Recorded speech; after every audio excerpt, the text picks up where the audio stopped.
Bəhməz qaraciyər üçün faydalıdırmı?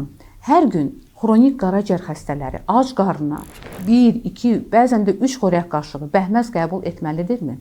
Bu sualları bugün cavablamaq istəyirəm. Biz həkimlərin bəhməz yaralı yeridir. Çünki xronik qaraciyər xəstələri, hepatit C keçirmiş xəstələr, hal-hazırda hepatit B müalicəsi alan xəstələr, hətta qaraciyərində yağlanması olan xəstələr bizə müraciət edirlər ki, ay doktor, mən yaxşı olacağam.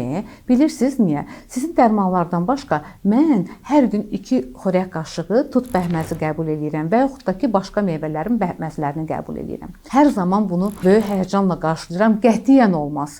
Yəni, tut bəhməzi olsun, başqa üzüm bəhməzi olsun, başqa meyvələrin bəhməzləri çox qatılaşmış bir şəkərdir. Burada şəkərin miqdarı normadan həddindən artıq çoxdur.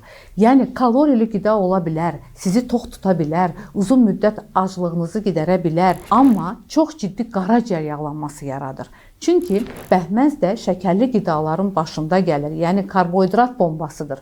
Ona görə hepatit C xəstələri, B xəstələri əlavə qaraciyər yağlanması problemi yaşamaq istəmirsinizsə də, qətiyyən bəhməzdən istifadə etməyin hələ ac qarnına. Çünki şəkəri artırır, insulin direnci yaradır, ikincili qaraciyər problemi yaradır, hətta sizi diabetə də apara bilər. Ona görə bəhməzə qaraciyər xəstələrində yox deyirik.